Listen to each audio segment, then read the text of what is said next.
तलवारबाज बहू।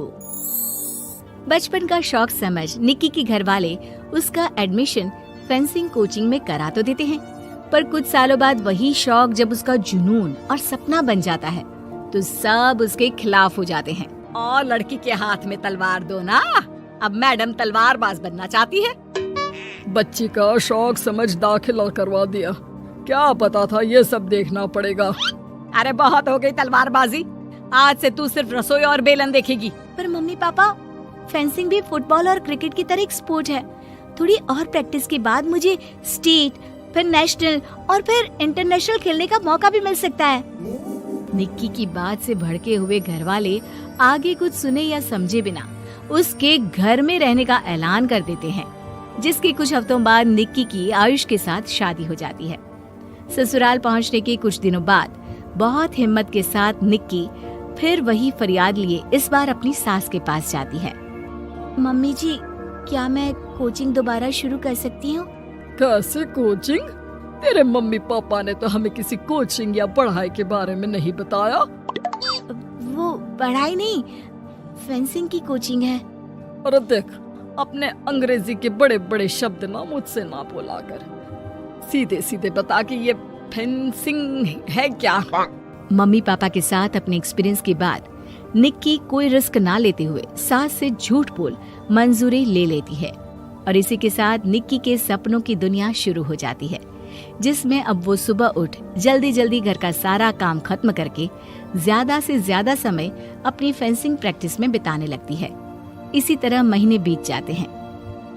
Wow, I can't believe, जो सपना एक बार नामुमकिन लग रहा था, आज मैं उससे सिर्फ 2 हफ्ते दूर हूँ। निक्की, तुम बहुत अच्छा कर रही हो, बस अपने फॉर्म को खराब मत होने देना और नेशनल्स का मेडल तुम्हारे गले में आना पक्का है। इस बात को सुनकर निक्की नेशनल गेम की खुशी में झूमती हुई जैसे ही उस शाम घर पहुंचती है तो आयुष को पैर में प्लास्टर के साथ सोफे पर बैठा देख परेशान हो जाती है। ये क्या, कैसे हुआ? किसी ने मुझे फोन क्यों नहीं किया? ऑफिस से आते हुए रास्ते में किसी ने टक्कर मार दी, इसलिए बहू कल से इसके ठीक होने तक तो कोचिंग से छुट्टी ले ले, डॉक्टर ने पूरा बेड रेस्ट बोला है। पति की हालत और सास की बात से हैरान परेशान निक्की आगे कुछ बोले बिना अपने कमरे में चली जाती है। अब मैं क्या करूंगी? दोनों तरफ मेरी जिम्मेदारी है, अगर एक भी पूरी नहीं की तो लाइफ में दोबारा सुकून की सांस नहीं ले पाऊंगी। सच बता दूं क्या? नहीं, अगर इन्होंने भी घर में कैद कर लिया तो बचा कुचा मौका भी खो दूंगी। भगवान, आपने मुझे कहाँ फंसा दिया। मन ही मन ये सब सोचते हुए निक्की घर के काम और पति की सेवा में लग जाती है। इसी तरह 1 हफ्ता बीत जाता है। बहुत सोचने के बाद भी जब कोई दूसरा रास्ता नहीं दिखता तो निक्की सबको फेंसिंग की सच्चाई बताने का फैसला करती है और सास और पति के पास आती है। मम्मी, आयुष, मुझे आप दोनों से एक बात करनी है। तुम्हें भी मम्मी की तरह गैस हो गई है क्या? तू भी बूढ़ी औरत की मजाक उड़ा ले। एक दिन जब तेरे बच्चे तेरा मजाक उड़ाएंगे ना तो मैं भी उनके साथ बैठकर हंसूंगी। घर का ये हंसता खेलता माहौल देखकर निक्की आगे कुछ बोल ही नहीं पाती। तभी गोलियां चलने की आवाज सुनकर सब डर जाते हैं और कुछ आतंकवादी घर में घुसकर सबको बाहर निकाल देते हैं, जहां उनके एरिया के बाकी सब लोग भी इकट्ठा होते हैं। ये किसी भी तरह के होशियारी नहीं करेगा, हमें बस कुछ समय के लिए चुप होने की जगह चाहिए, इसलिए अगर तमीज में रहोगे तो जिंदा बच जाओगे, और अगर मरने का ज्यादा मन हो तो अपना सीआईडी वाला दिमाग चला सकते हो। डर की वजह से कोई इसके आगे कुछ नहीं बोलता। कुछ घंटे इसी तरह आतंकवादियों की कैद में बैठे रहने के बाद निक्की की सास गुस्से में चिल्लाने लगती है। अरे तुम कल मुँहों को आम लोगों को परेशान करने के अलावा और कुछ नहीं आता क्या? मैं कहती हूँ, अरे एक एक को मेरी बद्दुआ लगेगी, कोई जिंदा नहीं बचेगा। ये अब क्या कर रही हो मम्मी? सॉरी, वो परेशान हो गई इसलिए कुछ भी बोल दिया। प्लीज इन्हें छोड़ दीजिए, अब कुछ नहीं बोलेंगी। अरे तू डरपोक की तरह इनसे माफी मांग रहा है, कुछ तो अपने पापा के गुण ले लेता। अगर आज वो यहाँ होते तो इतनी देर में सबका गला काट चुके होते। क्या मतलब? नहीं मम्मी, प्लीज दोबारा वही सब शुरू मत करना। आखिर कोई मुझे भी बताएगा कि बात क्या है।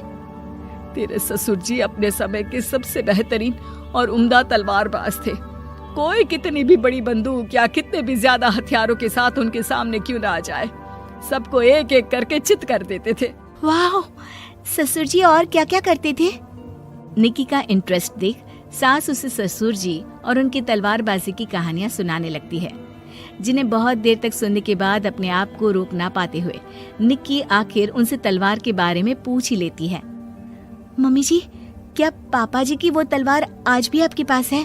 अरे इन्होंने अपने बेटे से ज्यादा उस तलवार से प्यार किया है तो फेंक कैसे देती, संदूक में संभाल कर रखी है। आयुष की बात सुन निक्की की आंखें चमक उठती हैं और वो सब कुछ भूल तलवार निकालने की बात कर बैठती है, जिसे सुन बाकी दोनों की आंखें फट जाती हैं। क्या बोला, जरा फिर से बोल। क्या कहानियां सुनकर तुम भी अपने आप को झांसी की रानी समझने लगी? यही समझ लो कि तुमने झांसी की रानी के साथ ही शादी की है। ओ मोहतरमा, जरा सपनों की दुनिया से बाहर निकल आओ और शांति से बैठ जाओ, आई बड़ी झांसी की रानी बनेगी। माहौल की गंभीरता और सास आयुष का रिएक्शन देख निक्की के पास उन्हें सच्चाई बताने के अलावा और कोई ऑप्शन नहीं बचता, इसलिए वो बिना कुछ सोचे समझे और देर किए उन्हें पूरी सच्चाई बता देती है, जिसे सुन दोनों भौंचक्के रह जाते हैं। और इसी के साथ अगले हफ्ते मुझे नेशनल्स खेलने का भी मौका मिला है, भरोसा कीजिए मैं कर सकती हूँ। निक्की की बातों से अभी तक सदमे में बैठे आयुष और सास उनकी तबीयत खराब होने का बहाना बनाते हैं और दवाइयाँ लाने के बहाने घर के अंदर जाने की बात करते हैं, जिस पर एक आतंकवादी भी उनके साथ घर के अंदर जाता है। निक्की दवाइयाँ लेने के बाद बाथरूम का बहाना बनाकर सास के कमरे में पहुंच जाती है। अब क्या बाथरूम भी साथ चलोगे?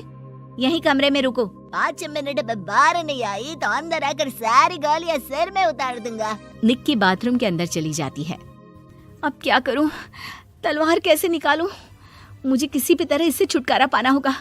सोच निक्की, जल्दी कुछ सोच। कुछ देर परेशान बाथरूम में इधर से उधर घूमने के बाद निक्की की नजर फर्स्ट एड बॉक्स पर पड़ती है और वो तुरंत उसमें से कैंची निकालकर उसे छुपाते हुए चुपचाप बाहर निकल आती है। हो गया तुम्हारा सारा नाटक खत्म, अब चुपचाप ये दवाइयाँ उठाकर बाहर चलो। ऐसा बोलकर जैसे ही आतंकवादी मुड़ता है, निक्की तुरंत उसकी गर्दन पर कैंची से वार कर देती है और उसकी बंदूक हाथ में लिए संदूक से तलवार निकालने लगती है, जिसकी कुछ देर बाद वो घर के पीछे वाली खिड़की से बाहर निकलकर छुपकर एक एक करके सब आतंकवादियों पर वार करके उन्हें घायल कर देती है। अब सारे पब्लिक की कैद में आ जाते हैं। ये सब देखकर आयुष और सास के साथ सारे लोग दंग रह जाते हैं। सास का सर गर्व से ऊंचा हो जाता है। मेरी बहू सिर्फ नेशनल्स नहीं, इंटरनेशनल भी खेलेगी। हाँ।